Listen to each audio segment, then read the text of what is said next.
All right, this is segment 3, breaking down game 4 of the Lakers-Grizzlies series. No fanfare, no introduction, a lot to cover here, so let's get into the officiating from that night. So we've got this three-point attempt where the shooter has his body turned around sideways while he's airborne.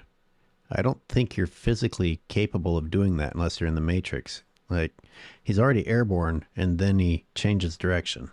To me, that means he got hit and turned in the air by the impact. Or that's magnificent acting.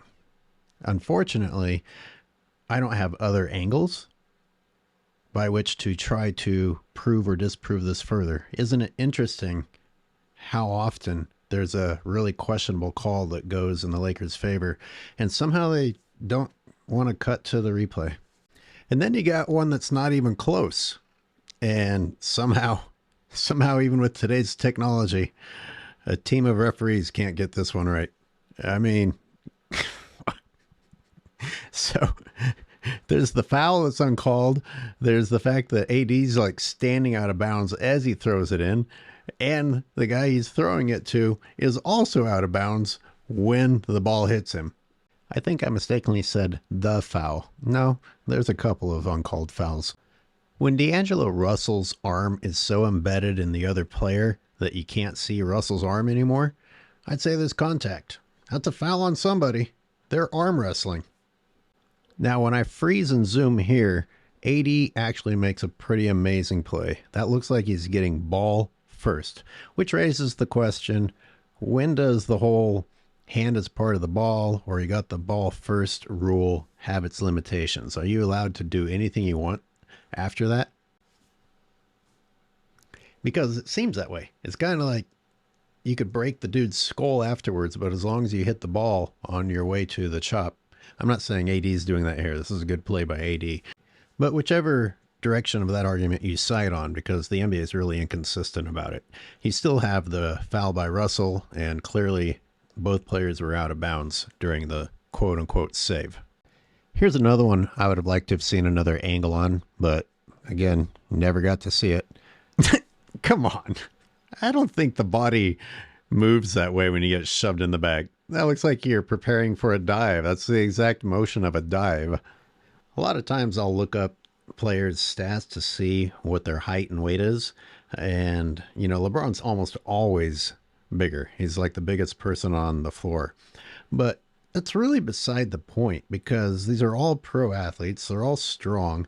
You'd have to be like another world strong to make someone that size go flying out of control in that manner. At a minimum, I think I would have to see an arm from the guy who pushed him extended forward. I mean, the guy's not even making a forward arm motion. Look closely. Look closely. There's nothing happening there that could possibly make 250, 60-pound LeBron go flying like that. By not to mention LeBron's arms unnaturally going backward before moving forward and conveniently perfectly catching himself.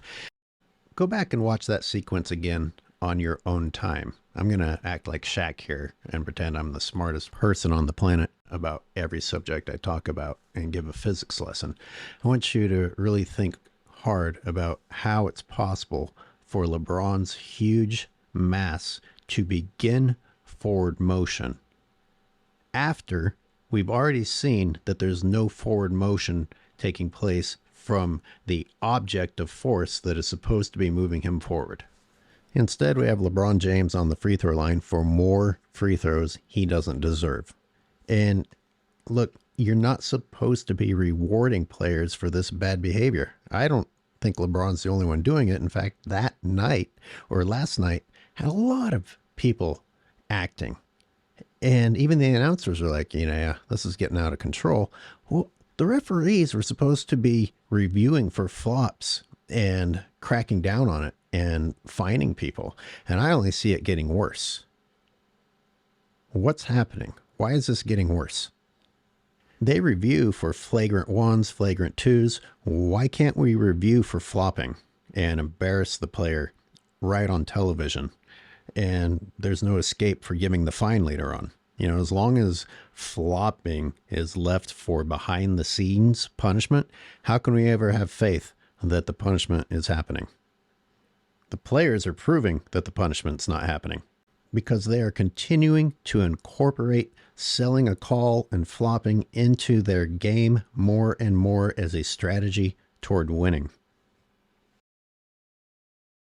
Someone remind me what illegal defense is, as well as defensive 3 seconds, because you have all the Lakers just living in one place this entire sequence, and yet the Grizzlies are the ones who end up getting called for something.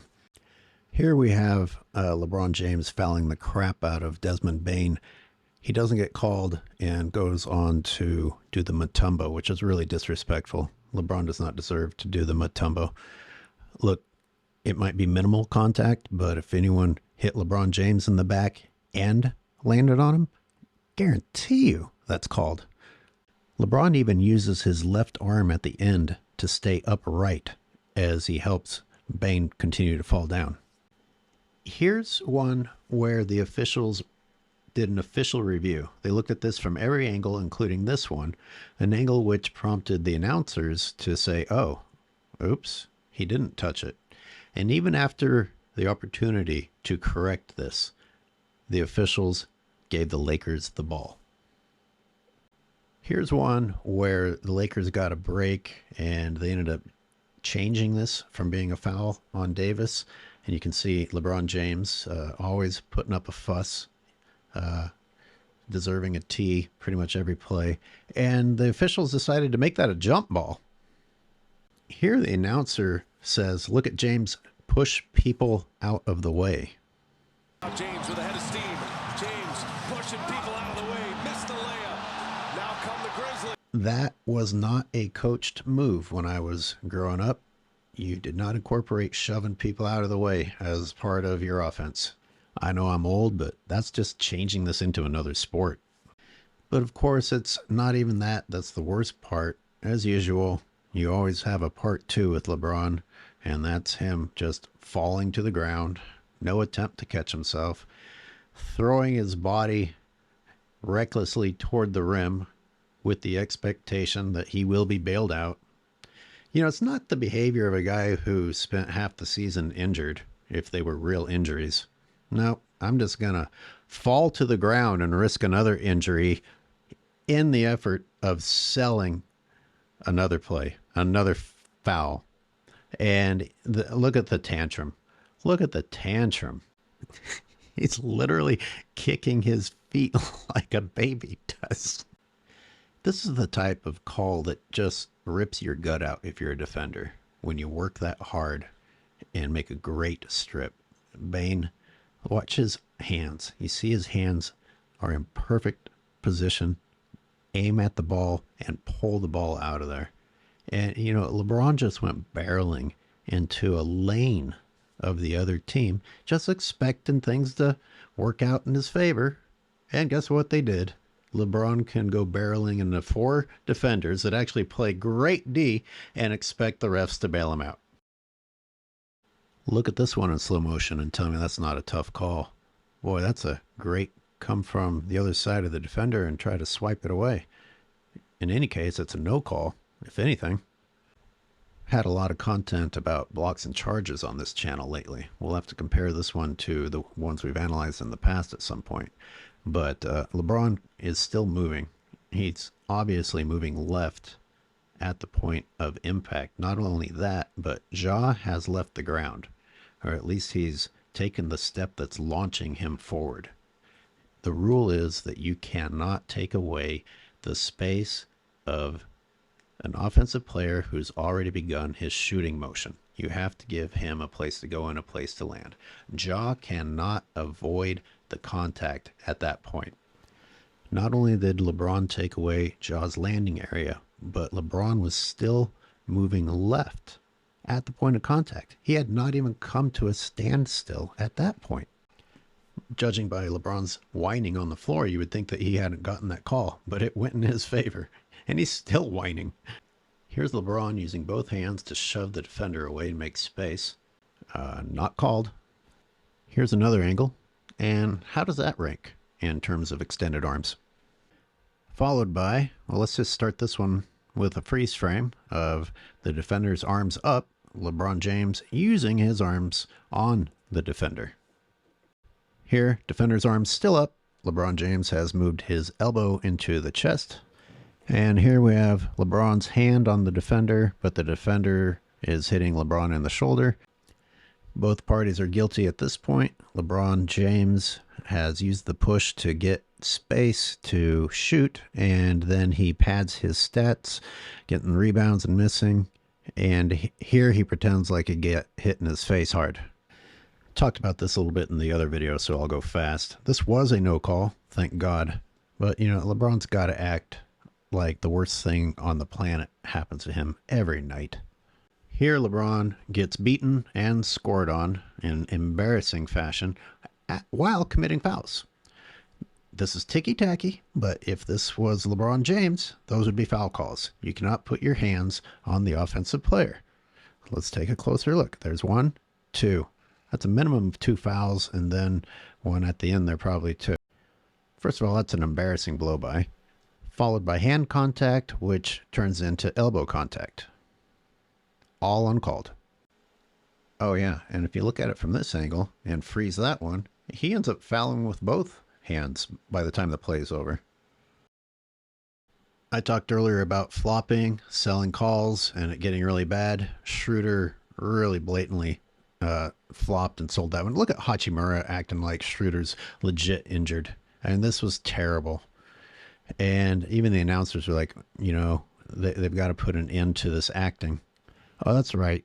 It was supposed to be a low blow, but take a look at this. I mean, this is the lower abdomen. This is not the balls.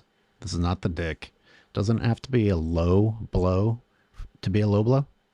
I remember a time when I was rooting for Austin Reeves because he showed promise, but he has also incorporated LeBron's behavior into his game, so I don't like him anymore. If I zoom in tight, that's actually clean, but I can understand why this would be a hard one to call. My main problem is when the whistle comes.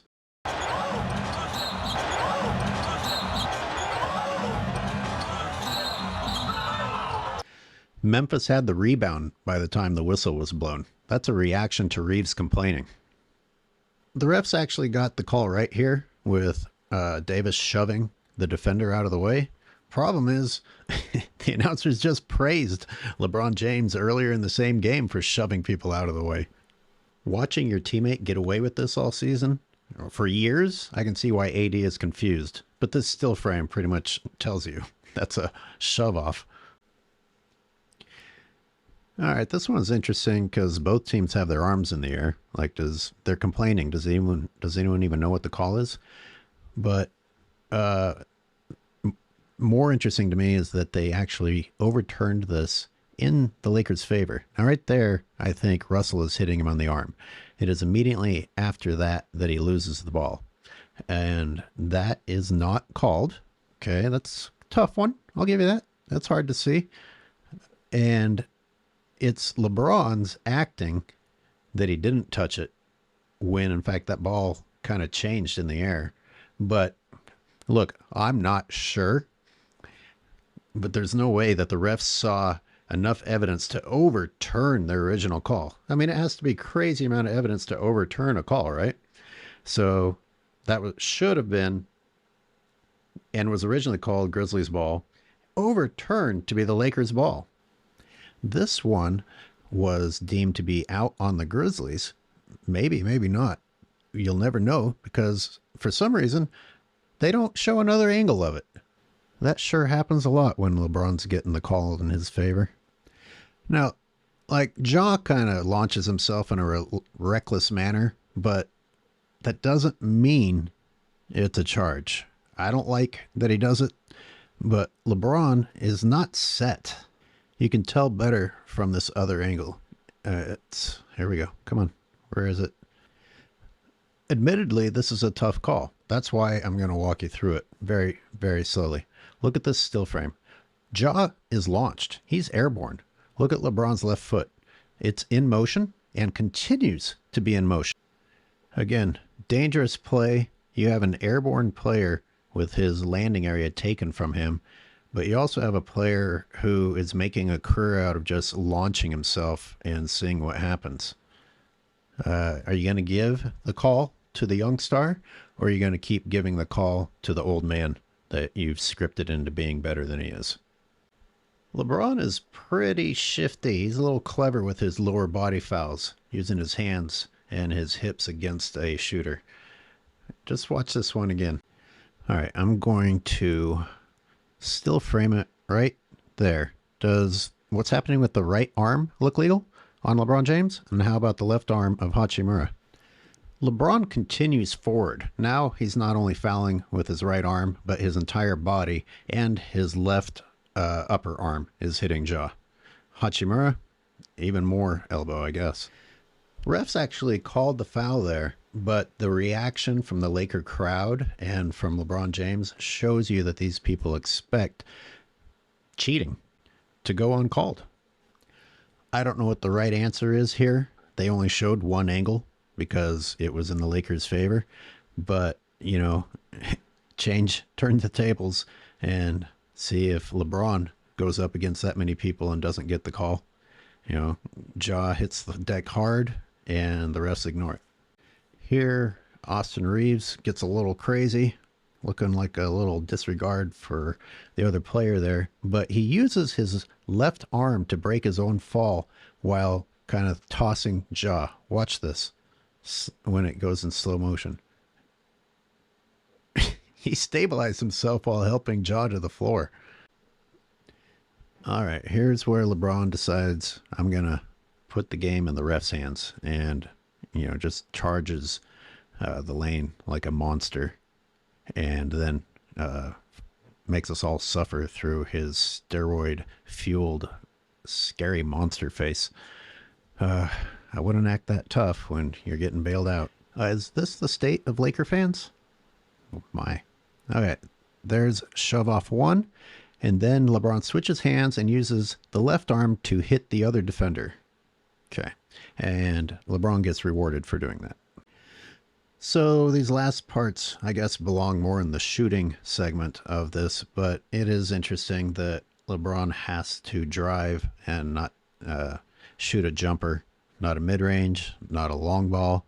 He has to drive and depend on the Red Sea parting because the league doesn't let anyone guard him. And if they come close, there will be a foul call.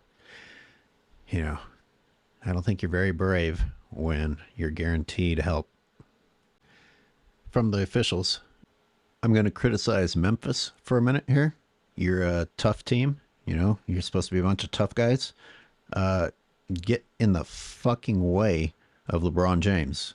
Either get a blocking call and send him to the free throw line, or get a charge. But don't stand to the sides and hope that the refs are going to call it in your favor. Put LeBron, choke-ass James, on the free throw line. And speaking of this being clutch, the Lakers were already up. That's a low-pressure situation. You know, the Lakers are the ones with 111 there.